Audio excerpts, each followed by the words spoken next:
রামু কোমলমতি খেলাঘর আসরের আয়োজনে জাতীয় শিশু কিশোর সংগঠন খেলাঘর আসরের ৭৩তম প্রতিষ্ঠাবার্ষিকী নানা আয়োজনে উদযাপন করা হয়েছে।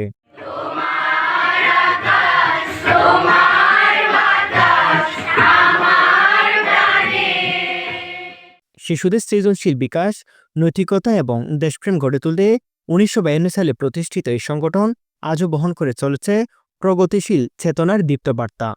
উক্ত অনুষ্ঠানে অনুষ্ঠিত হয় আলোচনা সভা, সাংস্কৃতিক পরিবেশন এবং শিশুদের অংশগ্রহণে নানা প্রতিযোগিতা। অনুষ্ঠানে প্রধান অতিথি হিসেবে উপস্থিত ছিলেন জেলা খেলাঘরের সভাপতি সুবিমল পাল পান্না।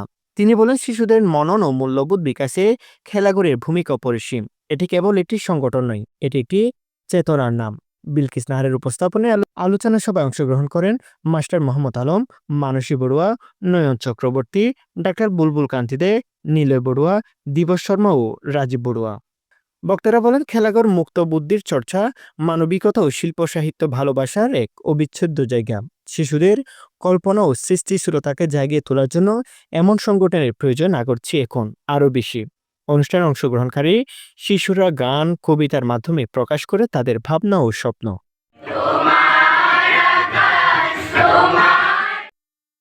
নিউজ ডেস্ক, গ্রামখবর 24।